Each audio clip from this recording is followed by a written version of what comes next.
Bonjour.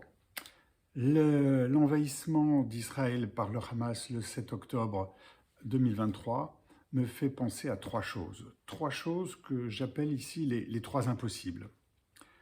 Le premier impossible, c'est d'imaginer pour une entreprise, comme pour un État, comme pour une armée, que l'aveuglement peut être rendu par, ici un groupe terroriste, mais par autre chose. L'aveuglement, c'est-à-dire l'intelligence artificielle, la data, l'ordinateur, tout ce que l'on veut, tout ce qui est utile aujourd'hui disparaît. Comment fait une entreprise pour fonctionner sans l'informatique, les liens informatiques, etc. Il faut imaginer son système en fonction de ça.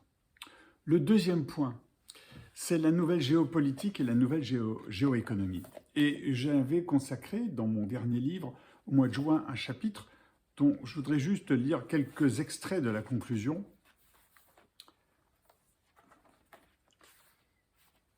Que conclure de ces nouvelles géoéconomiques et géopolitiques?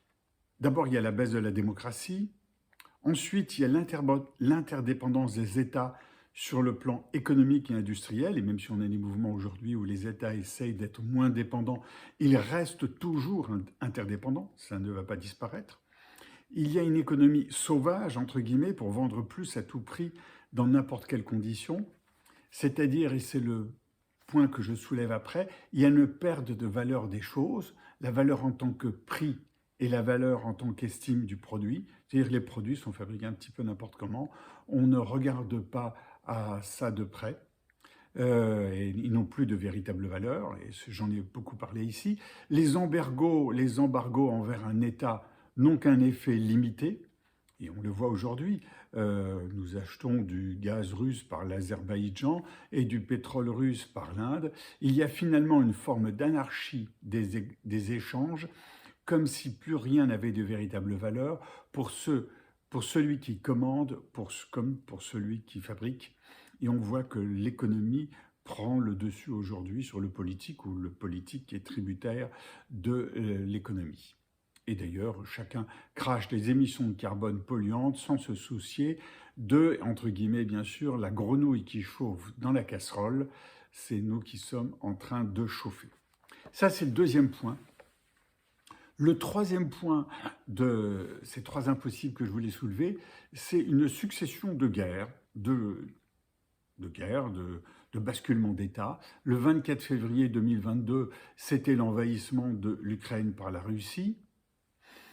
Voilà. Le 26 juillet 2023, c'est le coup d'État au Niger. Le 30 août 2023, c'est le coup d'État au Gabon, même s'il est quelque chose d'autre. Le 19 septembre 2023, c'est le Haut-Karabakh arménien qui est envahi par l'Azerbaïdjan. Et enfin aujourd'hui, le 7 octobre 2023, c'est la guerre du Hamas contre Israël. On peut se demander quand est-ce que ça arrête, puisque là, c'est tous les mois quelque chose de différent. Nous sommes dans une phase de l'impossible, puisque